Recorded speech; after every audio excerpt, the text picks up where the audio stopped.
Alsi Tafili dhe Arenci Dibra mund të jenë futbollistët e radhës që mund të largohen nga Vllaznia. Nuk përjashtohet edhe ndonjë emër tjetër. Të dy këta lojtarë, Tafili dhe Dibra, mësohet se kanë oferta që vijnë nga Kosova. Ende asgjë nuk ka zyrtare për dy lojtarët, por kërkohen nga liria e Prizrenit. Klubi Vllaznia është në dieni të ofertave që kanë këta lojtarë, por nuk preferojnë që do sqarojnë se sa është shuma që i ofrohet apo edhe se cilat janë kushtet. Të dy këta futbollistë, Tafili dhe Dibra, kanë kontratë me Vllaznin dhe largimi i tyre nuk është i lehtë, por në rast se shuma nga liria e Prizrenit është joshëse, atëherë mund të kërkojnë që të prishin kontratat me klubin kuqeblu.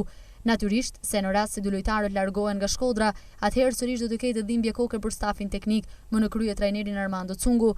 Deri tani është ofruar tek Vllaznia vetëm Gocaj, ndërsa më shumë janë larguar ose pritet që edhe të largohen. Po ashtu një tjetër ekip që kërkon lojtar në tregun e Shkodrës është edhe skuadra e Gjakovës, Vllaznimi. Kosova tashmë ka një favor të madh, sepse përveç lojtarëve cilësor që ka kudo në Europë për shkak të emigrimit të hershëm apo edhe pjesës dërmuese në kombëtaren shqiptare, tashmë është pranuar nga dy organizmat më të lartë të futbollit, UEFA dhe FIFA. Kështu ekipet kosovare jo vetëm se e porrisin buxhetet, por edhe një strategji tjetër tashmë për një zhvillim më të madh të futbollit.